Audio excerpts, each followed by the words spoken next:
Good evening. We'd like to open the Monday, February 18th meeting of the Union County Board of Commissioners, and we'll begin our session with our invocation. If you'd like to join me, please bow.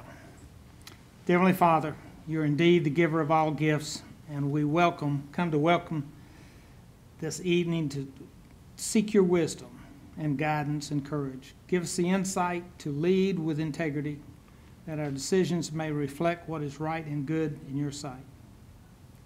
Please give special protection to our county and protect us from those that would destroy our freedoms.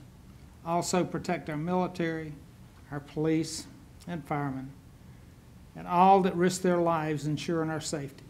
Finally, dear Lord, grant us the humility to always seek your will in all that we do and say. In thy name we pray. Amen. Amen. Join me, please. Pledge of allegiance. Pledge allegiance to the flag of the United States of America and to the republic for which it stands, one nation, under God, indivisible, with liberty and justice for all.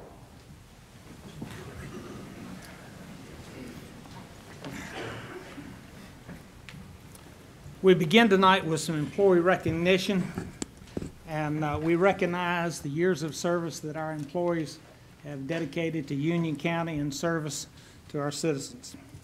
First, we recognize Richard Baker with Public Works with 5 years, John Helms, Public Works with 5 years, Trula Aloya, Human Services for 5 years, and Monica Kiker, Human Services for 15 years.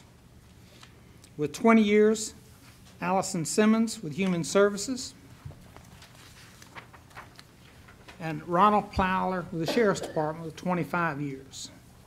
In February, we had retirements. Gina Haney, Sheriff's Office, 29 years service. Sherry Sylvie with Sheriff's Office, 12 years. Derek Graham, Public Works, 14 years. David Honeycutt, Human Services, 23 years. And Gregory Fultz with Human Service for 14 years. Again, we appreciate the service that they have provided to the citizens of Union County. Next item, we want to we have an opportunity for have a public hearing for a hearing of Norwood, Armstrong, and Stokes PLLC to comment regarding a request for a refund of an overpayment of excise tax paid to the Register of Deeds office. Is anyone present who wishes to comment from Norwood, Armstrong, Stokes PLC? Consideration of this item is item 11 under the consent agenda. Is there anyone that would care to speak? Okay, if not, we'll move on to item number 5, the public hearing on the industrial park, and we'll close that public hearing. Public hearing on the industrial park. Mr. Manager, if you'd like to address that, please, sir. Mr. Chairman and board members, I'd like to recognize Michelle Lancaster, Deputy County Manager, to address this item. Thank you, Mr. Watson. And board members, tonight I'm going to recap for those in the audience and watching on television background on the potential purchase of property for an industrial park referred to as Industrial Park U. Union County began discussions in late 2016 regarding the development of the first county-controlled industrial park. As you will remember, this was a change in the county's philosophy regarding economic development, primarily being driven by 3 things. The county has continued to experience tremendous residential growth, but less than desirable commercial and industrial growth.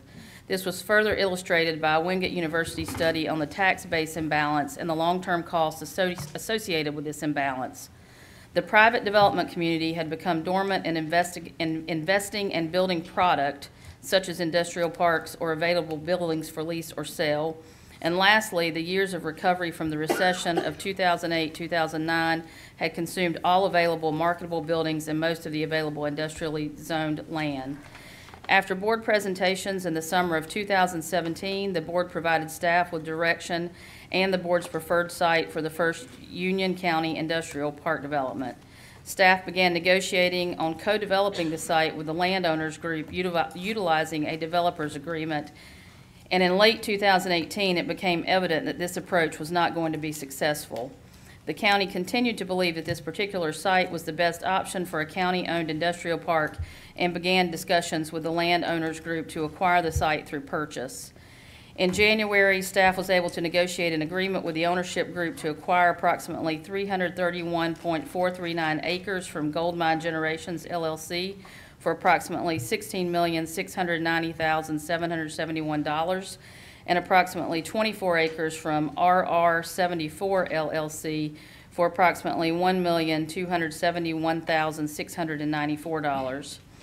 For the total estimated project cost of approximately $21.2 million, which we would utilize 2/3 general obligation bond debt for the purchase of land and for the industrial park and construction of a pump station to service this industrial park.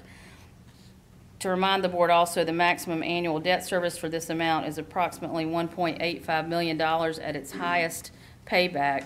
Staff has presented to the board in January and is recommending 0.75 cent property tax allocation beginning in FY20 to fund this debt service and to provide an ongoing source of economic development funding.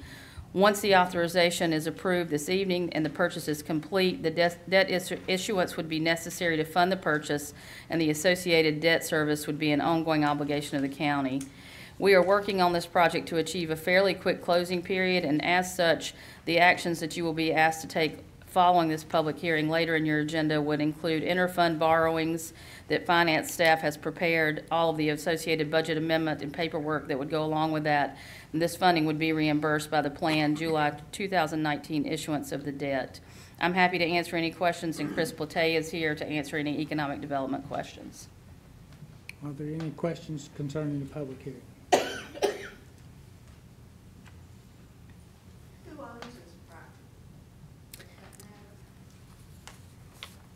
Goldmine Generations is one of the owner, Goldmine Generations LLC, as well as RR74 LLC.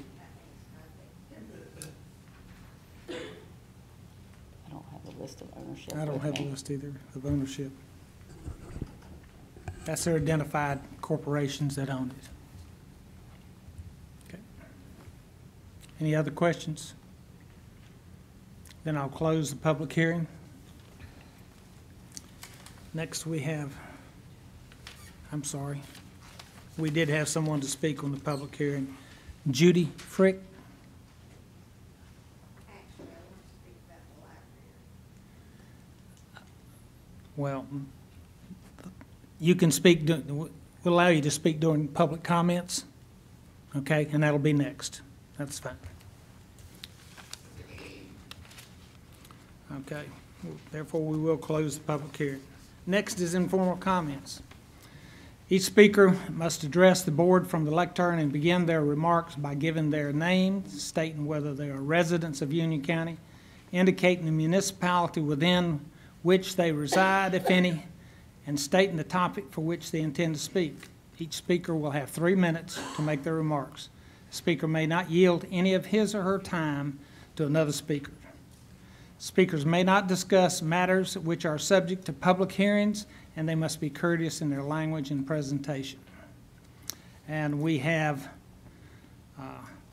5 to join up. Loretta. Good evening again. Good evening. Loretta Melanson. I am a Union County resident as well as Monroe, the city of Monroe. I wanted to bring to the commissioner's attention a newspaper article that appeared in the Union County Weekly. Evidently, this paper is distributed freely in Indian Trail and some other areas, and it is what brought me in contact originally with Chairman Helms and also Commissioner Simpson. There was an outcry last year sometime about the way these papers wind up in driveways, then in the street. They become a litter problem. I am hoping to address that with the editor. He has been very good to me and to the organization to which I belong, Litter Busters, and we are getting a lot of good response from this. Citizens, especially in Indian Trail, because they all get it. I have to look for this and go out of my way to find it here in Monroe. But there's a fantastic article that was paired with the one that I sent, and I sent it as Citizen Loretta, not as Litter Busters. And it talks about showing your community some love. And my question is, let's find the root cause of litter.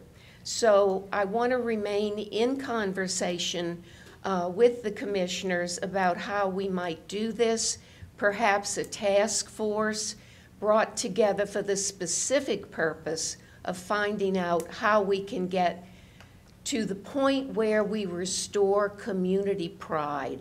I think that's almost the bottom line. I'd like to leave this with you all, and please share it and read both articles.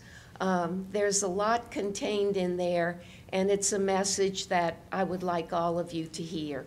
Thank you, Loretta. If you'll give it to Yeah, Mr. sure Matthews. will. Thank you. Thank you, ma'am. Next, we have Mike Como.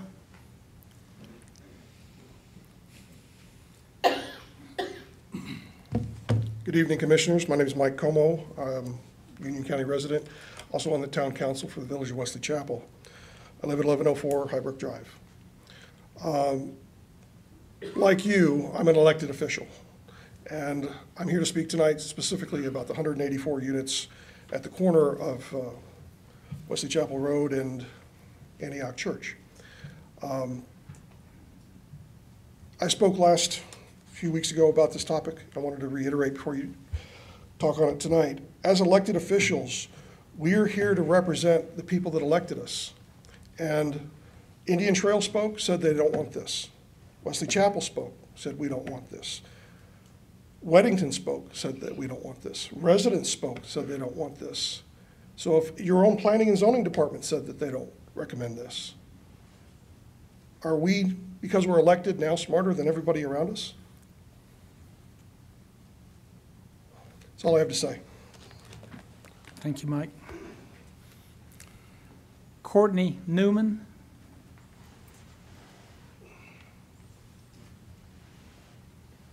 Good evening. I'm Courtney Neiman of Union County, Weddington, resident, 7324 Cobblestone Drive, Cobble Creek Drive, Cobblestone neighborhood.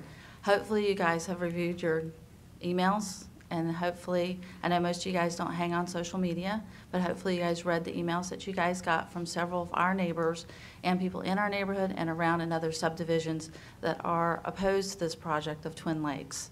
We feel that it needs to have some more due diligence, it needs to be looked at a little more, and some other considerations might need to be made, and we really would truthfully prefer it to stay R40. So please, think about those that vote you in office. Thank you, ma'am. Jim Brooke.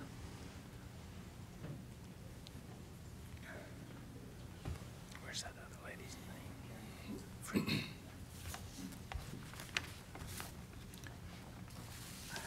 My name is James Brooke. I'm a Union County resident, live in Cobblestone in Weddington. And we were here a week or so ago about the same project that is on the agenda. The three-story building that's proposed for this area is, as we've said many times before, it's out of place. It has no business being where it's going to be put or proposed to be put. And there's a whole lot of questions that haven't been answered about, there's two other parcels of land, one to the southwest, one to the southeast.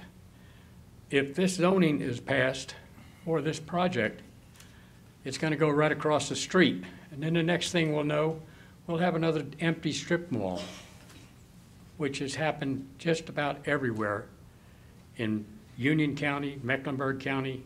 It happens everywhere. These people want to come in and they want to build these things, and they're using this thing as for just retired folks. They got no other place to live. Well, that's fine, but give them some place to live that's more convenient to services, what they need. And what we need is peaceful, quiet neighborhood, which is what we have right now. And we really have no intention of losing that, we hope. And your planning board has already, turned this thing down, so to speak. And we're hoping that you people are going to do the same thing, because it just doesn't fit where it's proposed to be put. Thank you.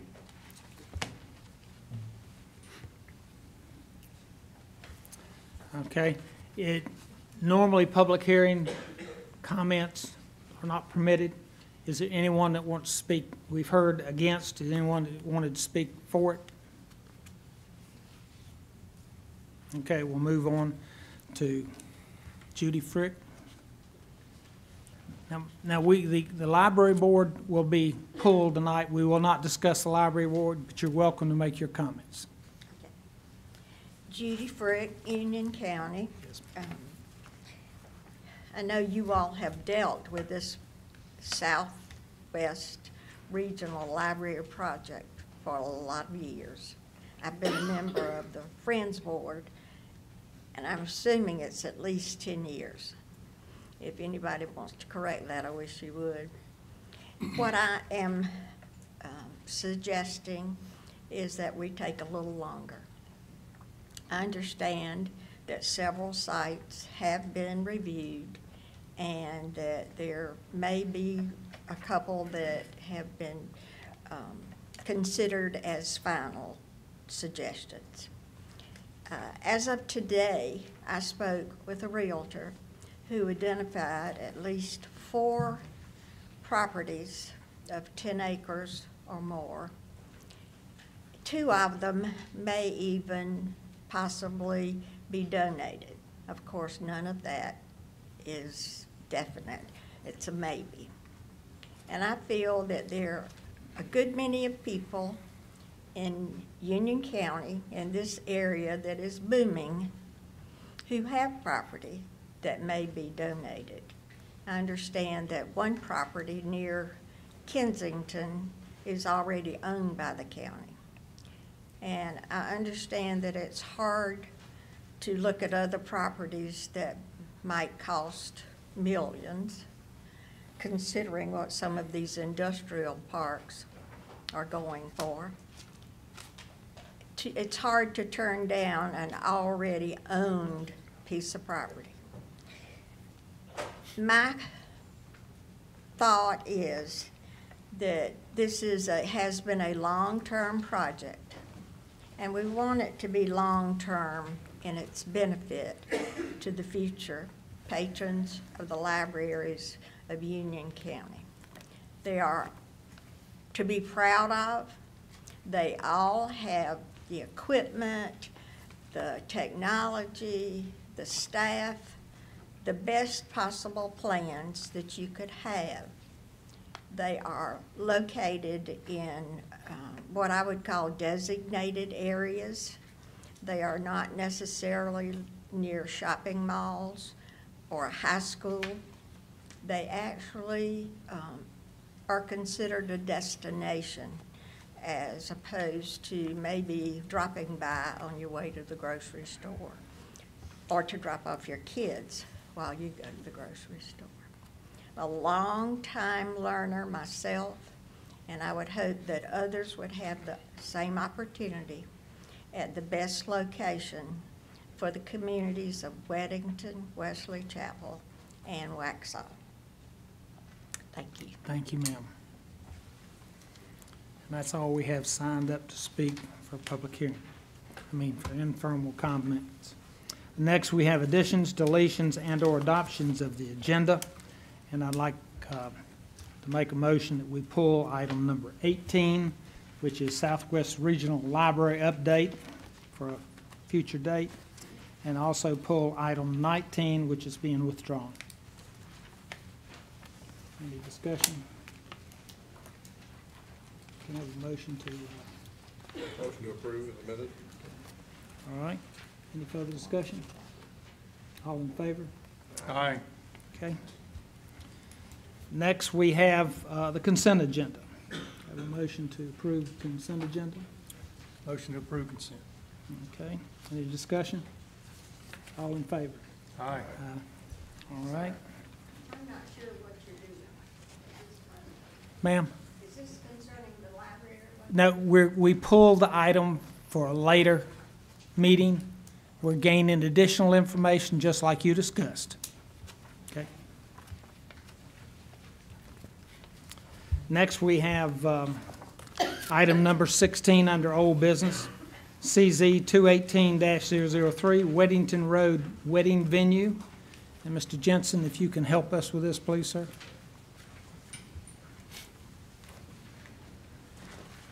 Thank you, Mr. Chairman. Just going to do a quick recap of this item. This is a rezoning request to rezone a piece of property on Highway 84 to a wedding venue.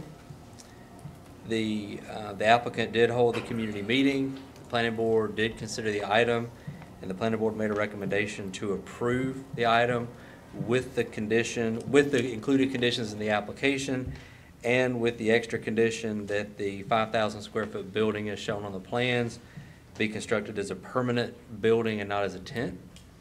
And planning staff has also recommended approval of this item. My question is, generally we see some kind of description of what kind of building? Yes, Is it sir. going to be a straw hut? Is it going to be, brick? What's it going to be? The applicant did not provide any elevations with this application. Okay, any other questions? Did the applicant make any indication if they were going to increase the parking No, sir. side? With that, I make a motion, we deny the request. Okay. Any further discussion? Yeah, With the applicable statement. with the applicable consistency statement, okay. All right, motion's been made to deny the rezoning position for CZ 218-3 to rezone the property appearing on tax map 09348-009A in Monroe Township from R20 to R40CZ and adopt the consistency statement for denial. All in favor? Aye. Okay. Item number 17. Lee, you shouldn't have sat down. CZ 218-4 Twin Lakes Senior Living Facility. So this is the rezoning for the Twin Lakes Senior Living Facility. It's a three-story, approximately 70,000 square foot facility. The applicant has had a community meeting. The planning board did consider this item. The planning board failed to make a motion to recommend approval. We have a little bit different there. The staff did recommend approval, planning board did not. If approved, there are a whole list of conditions that the applicant proposed that talk about things such as compliance with the conceptual plan that was submitted. They asked for 5-year vested rights. They asked for had a condition talking about complying with on-site or off-site improvements by NCDOT, design guidelines, parking areas, pedestrian accesses, landscaping, signage, and so on. There are 2 additional conditions that we would like to add if it's approved. And I will read those verbatim. The first one is regarding age restrictions, and that reads, this development shall be designated as an age-restricted development.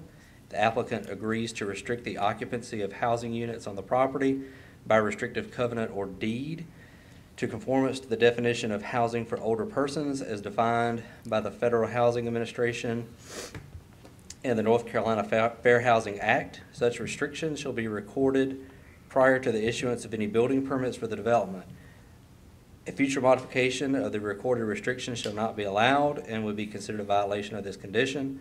The owner of the development is responsible for enforcing and complying with this restriction. Upon request from Union County staff, the owner of this development shall provide Union County a list of all individual housing units in the development and the age of the occupants associated with each individual housing unit. So this ties the age restriction to federal and state definitions of age-restricted communities.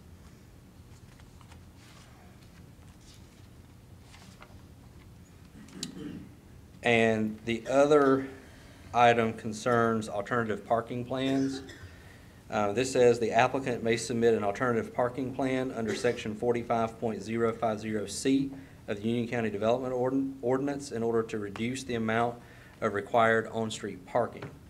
If the alternative parking plan is approved by Union County planning staff, the rezoning plan may be amended per section 80.050H1, minor amendments of the Union County Development Ordinance.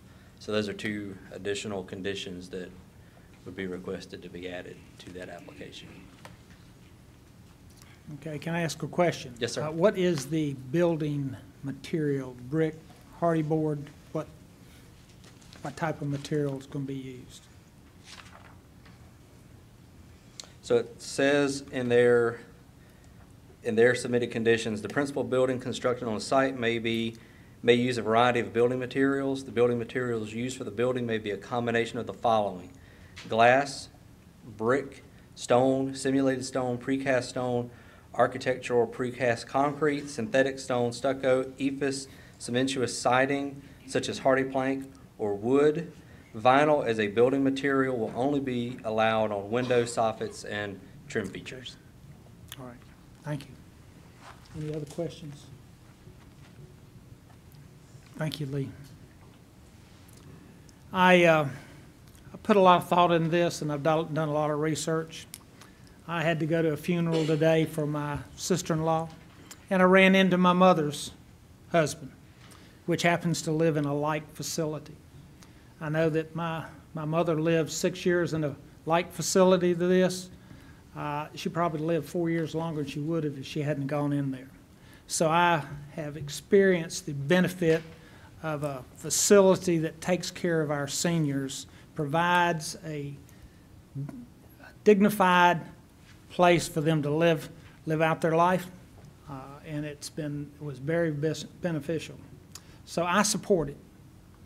And I'd make a motion to approve the rezoning, CZ 2018-004, to rezone the property appearing on tax value, map 06042-001A in the Sandy Ridge Township from R40 to R4 CZ to adopt the consistency statement for approval. Any discussion? Yes, sir. Mr. Simpson. Thank you, Mr. Chairman. I've been sitting behind this diocese since 2010. One of the first things I did when I was elected was we have a unified development ordinance, and we had about 50% funding for that effort, and it languished and languished and languished. One of the first motions I made was to ask the county manager to provide funding so that we could go ahead and complete and renew our unified development ordinance. I remember one of the first things we did was to take away some, or not to necessarily take away, but to make it easier for development to move forward. There was a time when the country was in a pretty significant recession, and we worked hard to move things forward, get government out of the way so that we could try and alleviate some of that issue with commercial residential and the tax burden that existed on the residentials. I have no doubt that this facility would be a quality facility. And my concern is that it was staff's opinion that it was inconsistent with our master plan. Now, should we approve it, then it will of course fall into place with our master plan. But it's my belief that we need to try and maintain that consistency with the master plan. If you change the plan every time something new comes up, or every time you decide to go in a different direction, then what's the use in having a master plan? So, although I concur with Commissioner Helms, we need these type of facilities. For the reason that it is inconsistent with our master plan, I'll be voting no. Any other comments? All in favor? Aye. Okay. And all against? Nay. Thank you. Item 18, the library, like I said, we will not be addressing that this evening. Number 19 was withdrawn. Number 20, land purchase industrial park. We spoke of this on the public hearing. Michelle, would you like to give us some update on this, please? Chairman Helms and board members, I really have no further information to add than what I added before prior to the public hearing. We are asking you to take 4 actions tonight that are listed in your agenda package. Approving the land purchase as described, approving a budget amendment to serve as an interfund loan transfer for cash flow purposes. Third, approving a capital project ordinance appropriating $21 million for the land acquisition and pump station for Industrial Park U. And fourth, adopting a reimbursement resolution for possible tax exempt debt. Again, I'm here to answer any questions as well as Mr. Platay if the board has any. Do you have anything to add, Chris? Any questions?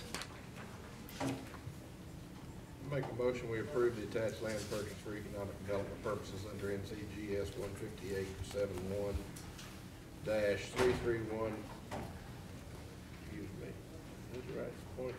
Yep. 331.439 acres, Union County Tax Parcel 09372-003C, 09372-003D, and 09372-003E from Gold Mine Generations for purchase price of $16,690,771 and 24 acres, Union County Tax Parcel 09372-003G from RR74 LLC for a purchase price of $1,271,694.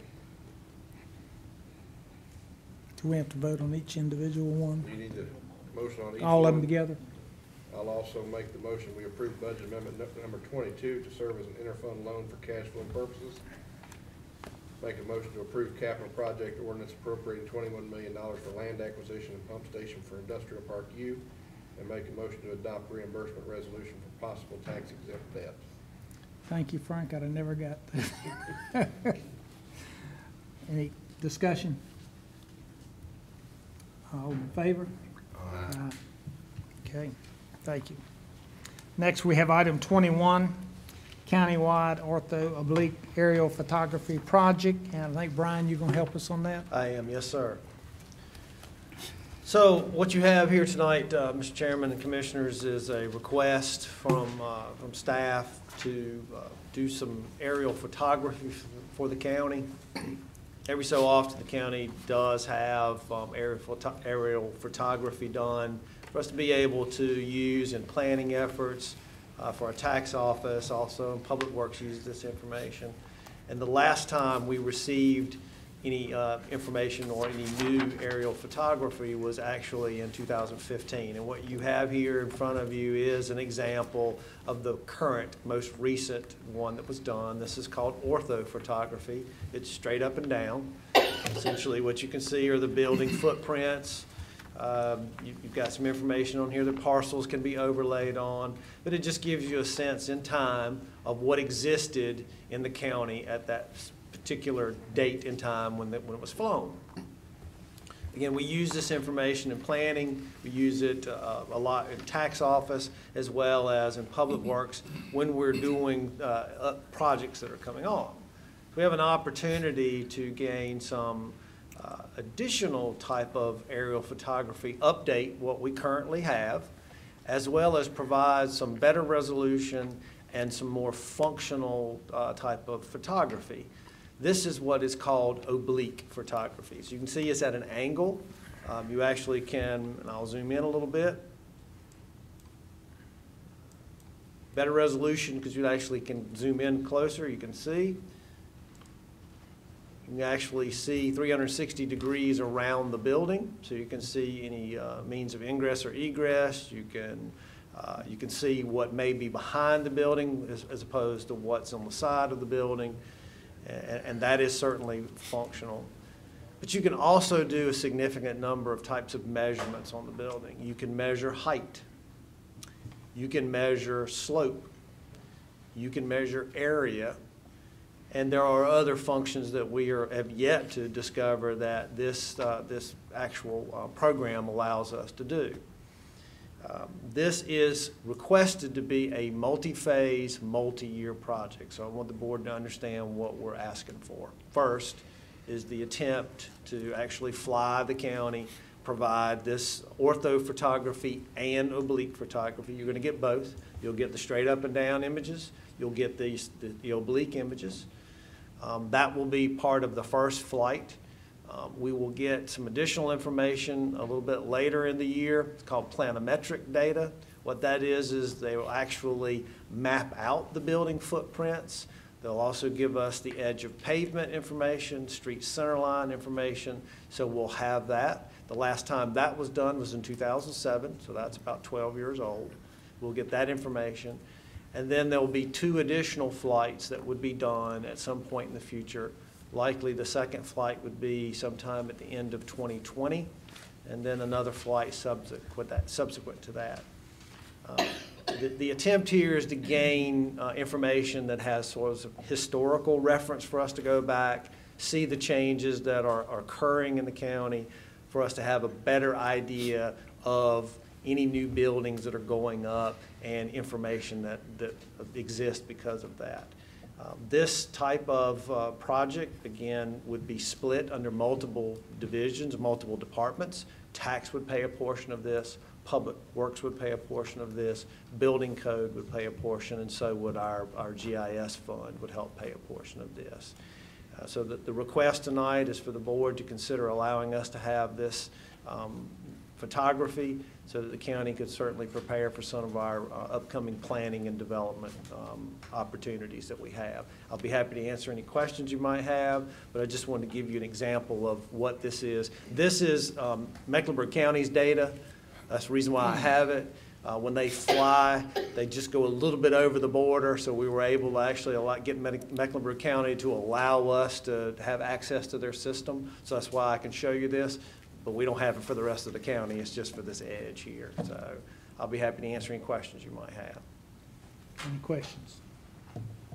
I think you, in our conversation, you also stated that where this will come in for our citizens, if we have another natural disaster, it'll document what your property looked like before for the damage. That is correct. Yes, sir. I'm glad you brought that up. And so just to be clear, we will, as we do now, we provide the ortho, which is the up and down images, to the public. They're allowed to access that information, and they will still be allowed to access the updated orthos. What they will not necessarily have access to are the oblique or the side angle information. That is strictly for internal use. However, we will use that in the event that there is some type of natural disaster in order for us to determine if there is a problem. And the way that works is if we were to have a hurricane or a major event, the company has in their contract that they will immediately do a flight within, I believe, 48 hours of the time of that event, as long as it's safe. And then we'll get that imagery so we can then go back and compare where there's any damage or anything may have occurred, that we can go out then in the field and verify on the ground exactly what occurred. But it gives us an sort of an upfront, here's what happened, here's the areas you need to focus on as far as damage goes. I'm glad you brought that up, sir. Thank you. Anything else? Mr. Chairman, I'd like to make a motion to authorize the county manager to approve an agreement with Picometry International Corp. pending legal review to provide aerial photography services for Union County and exclude this engagement from application to the county's procurement policy, approve CPO number 224, and approve budget amendment number 29. Okay. Any discussion? All in favor? Aye. Aye. Okay. Next, we have the public safety bond project delivery method, and Mark, if you'll address that for us, please. Chairman Helms and board members, asked Mr. Chris Boyd is going to come and give you some additional information. But staff is in the beginning process of initiating the November 2018 voter-approved public safety bond project consisting of $27,650,016 towards the Sheriff's Office expansion and renovation, and $14,509,984 for the construction of a new emergency services complex. Chris Boyd, who's our facilities director, is here tonight to provide a recommendation regarding the project delivery method for these projects. Chris? Thank you. Good evening, Commissioners. I appreciate the opportunity to bring this agenda item to you. As Mark has mentioned, there are two action items on the agenda item, the first being the approval to use the construction manager at risk delivery method for these two public safety bond projects. The second is to approve a legal services agreement with Parker Poe to provide legal services to those construction projects. Before your consideration, I do have a presentation that will help frame staff's recommendation to use CME risk for the two projects. As Mark mentioned, the two projects that we're considering use of CME risk are the Sheriff's Office expansion renovation and emergency services complex. So first off, what are our project goals? Because any delivery method that we use should support our project goals. So first and foremost, we want to ensure quality designs that meet the needs of the Sheriff's Office and Emergency Management Department. Second, we want to eliminate or reduce risks as much as we can that are typical to these complex and time-sensitive projects. And then, of course, we want to build projects within their project budget. And as much as we possibly can, we want to support aggressive design and construction schedules. So what are the delivery methods that we have to choose from? So state and local government have four primary delivery methods to consider. The first being the traditional design bid build method. Union County is very familiar with design bid build. That's what they typically use for building construction projects. Then the construction management at risk method, design build, and then P3, which is a public-private partnership, which is a developer-based approach. I want to focus on design bid build tonight and the construction manager at risk because they are the most appropriate to these types of projects. First, just to talk a little bit about design bid build. Characteristics of design bid build are basically two contracts, one with the architect and one with the general contractor. Usually, well, always the construction contract is awarded to the lowest responsible bidder. Most commonly used for less complex projects. And related to design bid build, there's a very linear sequence of work, meaning that you have to finish one process in order to move to the next. So design, bid, award, contract, so all those things take time. Some of the advantages to design bid build, the owner retains control of the design process from the start. Also, the procurement laws are well defined, and as I mentioned earlier, Union County has experience with the process. In a less volatile construction market, there is usually a lower first cost associated with design bid build. Some of the disadvantages are most of the changes that are a result of errors, omissions are typically owner responsibilities and or changes to scope or complexity of the project. It is typically has the most litigation of any of the delivery methods. The general contractor has no input during the design process. His involvement begins, at bid day. And typically it has the longest delivery schedule. A little bit about CM at risk. Characteristics, two contracts again, or two primary contracts, one with the architect, but one with the construction manager who acts as a consultant to the owner during the design process and later you negotiate a GMP with that construction manager, who then assumes the risk as a general contractor. This construction manager is selected based on qualifications. Some of the construction risks are transferred to the construction manager. There is an open book on cost, on the construction manager's cost, and the construction manager's process to procure subcontractors. There is the flexibility to price the project during design. First-tier subcontractors by statute are required to be pre-qualified by the construction manager.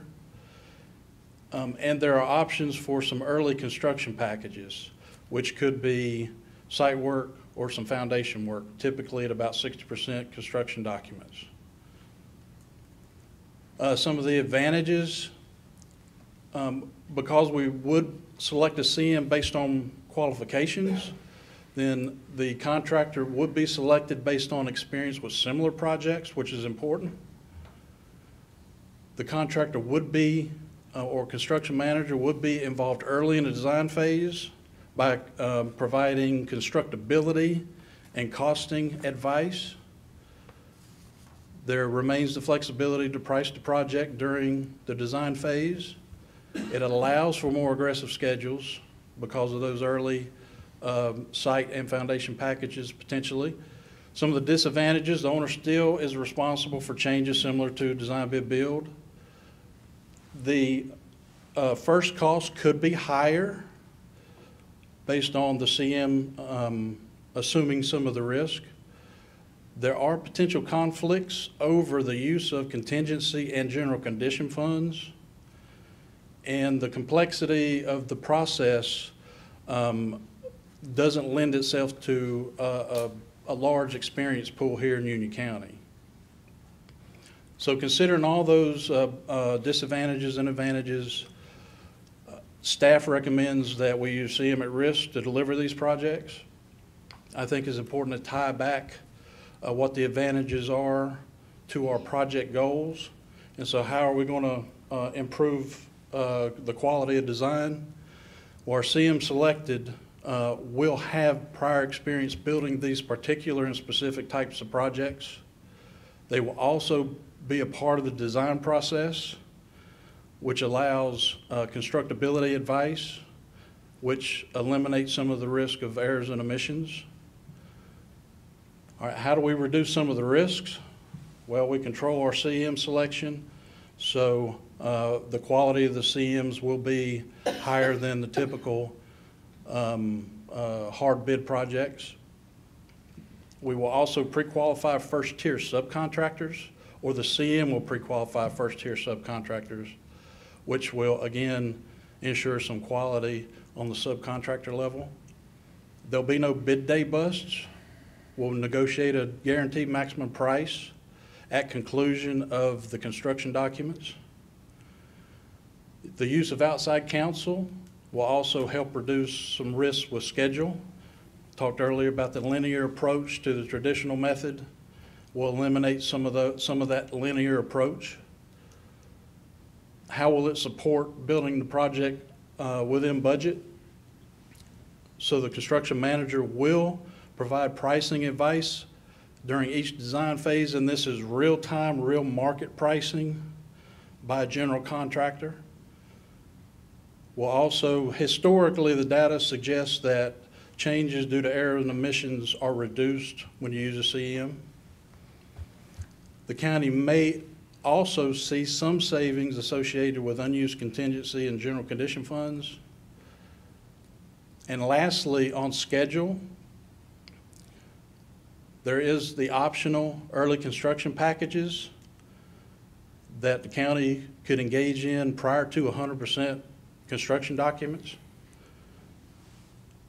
And then we, of course, again, eliminate the linear approach to bidding, contract prep, reviews, and approvals. So I'm happy to answer any questions that you may have regarding construction manager at risk, and staff's recommendation that we use construction manager at risk for these two public safety bond projects. Do we have any questions? I have a question. It was before my time. What method was used on the DHS building? Well, I understand that they originally wanted to use design build with bridging. I think they started that process and then reverted back to, and maybe someone else, I wasn't here at the time either, but maybe someone can clarify, but they went basically to a hard bid, back to the traditional method. The design build with bridging is a very complex delivery method.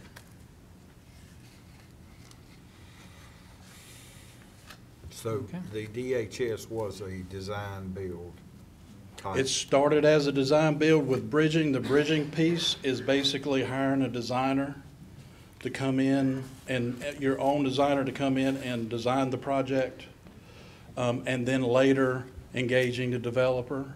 I think they got to design or through part of the design and then decided to go back to the traditional method. Traditionally, the traditional design build project. When the CM is selected, they'll be presented to us with a recommendation with examples of their experience. Whatever you want to see, any information you want to see, we'll include in that presentation to you, but we will be requesting authorization to engage the CMs on both of those projects. That will be a requirement. I don't have any more questions. Commissioner Akins? I recall when we built the DHS building that we had a presentation that kind of walked us through the different methodologies. I think I would feel more comfortable having a presentation like that would give me a comparison, because frankly I'm just not comfortable in voting on this tonight without having something to compare it to. So I'm confused too. I mean, I would like a little, since I'm on vote, I want to know exactly. I've always had a question on, I've been involved in some school projects where the architect made mistakes, but there was no liability, so I certainly. Well, it's always difficult to hold architects accountable. Per contract, you end up in, part of the disadvantages to design bid build is it carries the most litigation typically of any of the delivery methods. Yeah, I'm happy to come back with more information if that's what the commissioners deem necessary. Can I make a motion that you do just that between now and the next meeting? You make it a point to answer some of Commissioner Rapes and Commissioner Akins' questions, Sure. if you would do that. Yep. So we'll defer our vote on this. Mr. Chair, we'll schedule time with each commissioner that would like additional information. And Chris, thank you for your presentation tonight. Thank you. Do we need to vote on that delay? I make a motion we table it. Okay, with a motion to table, any questions, discussion? All in favor? Aye. Thank you. Next, we have item 23, a board retreat. Mark, if you'll give us an explanation of this, please. Right, Mr. Chairman and board members, I've spoken to all of you regarding the desire to hold a board retreat focused on water and sewer operations. This item will add the dates to your schedule: February the 27th, which is a Wednesday, the 28th, which is Thursday, and March 1st, which is a Friday, for a retreat. And we'll be meeting at Cane Creek Park's Lakeside Lodge. Barry Gullett has been engaged in his consulting capacity to facilitate this retreat. Michelle, do you have any additional information you'd like to share with the board? The only thing I would add is we would be asking the board to meet from approximately 9 to 5 on the first 2 days, and 9 until noon or 12:30 on the Friday, so 2.5 days for this retreat. I'll be out of town.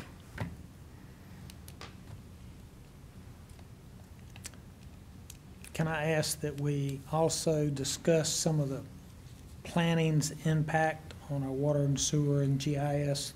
That also be an option that we We could plan discuss. to include some development information from Brian's area as well as water and sewer specific. Ms. Lancaster, will it be live streamed or? We plan to use the same approach that we used last week for the joint meeting with the school board, so we can put it on YouTube and it'll be available for people to see. And it'll be a public meeting, of course, so people can attend. I'll watch it from afar. All right, any other questions? Now, where you gonna be, Frank? Maybe we ought to hold it down there, because You're we're not going to Cane invited. Creek. Okay. Make a motion, we add the following dates to the board's meeting schedule for a board retreat, February 27th, 28th, February 27th, 28th, and March 1st. Any discussion? All in favor? All against? None, okay. All right, next we have appointments to boards and committees. Parks and Recreation Advisory Committee, the terms of 3 members on the Park and Recreation Advisory Committee expire in February 2019. 2 of those members have submitted their applications for reappointment, Michael Romnick and Wilden Darrell Harbor III. No other applications have been received. Do we have any motion to, we'll take one of these one at a time. We have a motion to appoint these 2 individuals. I'll make the motion to appoint Michael Romnick and Wilden Darrell Harbor III. Okay. Any discussion? All in favor? Aye. Okay. Library Board of Trustees. The terms of 4 members of the Library Board of Trustees expired in January 2019. All 4 members have applied for reappointment. Valerie Gonvalitz, well, I messed that up, but Waxhaw representative. Elizabeth Culling, at-large representative. Karen Bowman, Weddington representative. And Charlene Balcom, Marshville representative. In addition to the application of Elizabeth Cullen for at-large representative, applications were also received from Julie Thomas and Frank Blair. And we have 4 members for here.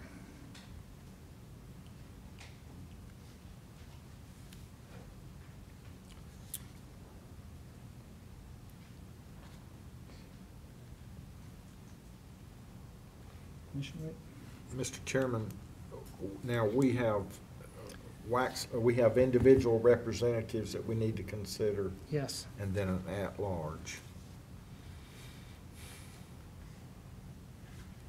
So there's 3 people running for at-large, including Ms. Cullen, Julie Thomas, and Frank Blair. Okay, well, I'm going to take for the Waxhaw representative, I would like to make a motion that we accept Valerie H. Gromlovitz's application. Okay. Elizabeth B. Cullen, I'm sorry, I need to leave that out. Karen Bowman. Do we need to do them one at a time or all together? You can do 3 at a time, and then we'll address the 3 Okay. for the 4th one. And Karen Bowman for the Weddington representative, and Charlene Balcom for the Marshville representative. Okay, we have a motion for those 3 to be reappointed. And those 3 are Valerie, Yes, Karen, and Charlene, is that right? Charlene, Karen Bowman and Charlene Balcom. yes. And Valerie Gromlovitz. Yeah. Okay. All in favor for that motion? Aye. Okay, we have 3 applying for the at-large: Elizabeth Cullen and Julie Thomas and Frank Blair. Do we have a I nomination? make a motion, we appoint Julie Thomas as the at-large. Okay. Any further discussion? All in favor? Aye. Okay. The Nursing Home Advisory Committee, an application to serve this committee has been received from Melanie Parker. I make a motion we approve Melanie Parker for the Nursing Home Advisory Committee. Any discussion? All in favor? Aye.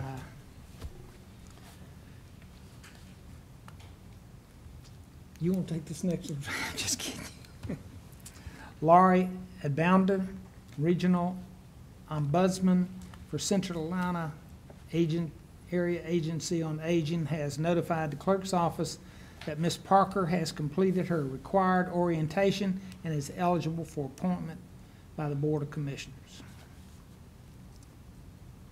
Do we have a motion to appoint? We already did that.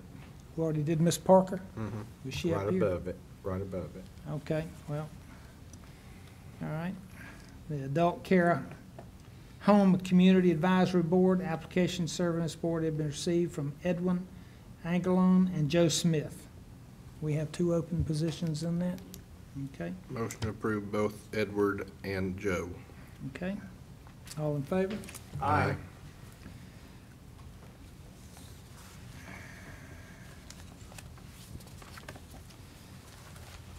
Laurie Abander, Regional Ombudsman, Central Area Agency on it. Already approved that one? Mm-hmm. All right. Okay. Then those are appointed. We can move on to the county managers. Mr. Chairman, just wanted to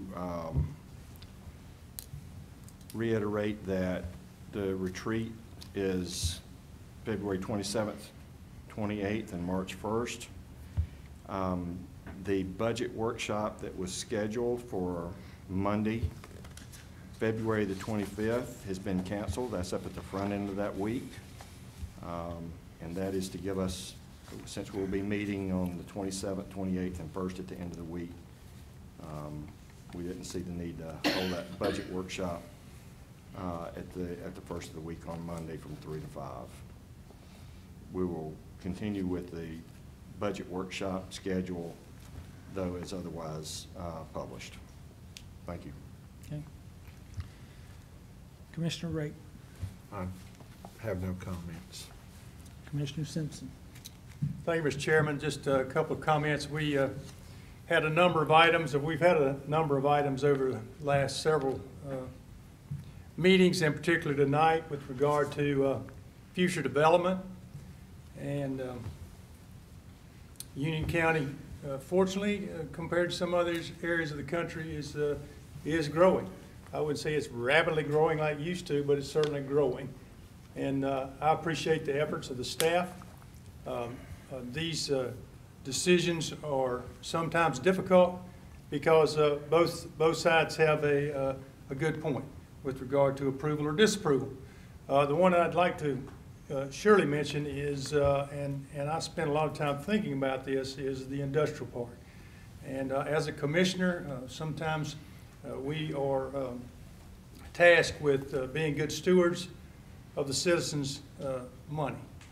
And anytime a county or a local government ventures into an effort like this, certainly it is not without some risk. We spend a lot of time in consultation with many people. And Chris, I appreciate your leadership on this. I think it's a great thing for Union County. I think we're moving in the right direction specific to this county. And so I look forward to that project reaping benefits in terms of lessening that burden on our residential customers. So thank you, everyone. Have a good evening. Commissioner Akins. Yeah, I had the opportunity this past week to attend a Chamber of Commerce event where they hosted elected officials, and great turnout and a great event from the folks that are serving in this county across the board. But one of the things that struck me while I was there that I had never really given thought to, while I was there, I had the opportunity to speak with a couple of folks who work for DSS and work for in the family court. Some of the judges were there. And one of the things that was said that really struck me that I had ashamed to say, but I've never really given any thought, one of the judges was talking about having to sign paperwork to take children away from families at 2 and 3 and 4 o'clock in the morning, and spoke of the the work that they did in conjunction with the folks at DSS and social services. So I just wanted to take a moment and say a special thank you to the folks that work in DSS every day. I know that your jobs must be very difficult and trying at times, and I know that the decisions that you are faced with making are probably some of the hardest that you make day after day after day and impact the lives of so many. So I just want to take a moment and give a special thanks to those folks who do that job on a daily basis. With that, I wish everyone a good evening. And I have no comments, and can I have a motion to adjourn? So moved. All in favor? Aye. Okay. Thank you.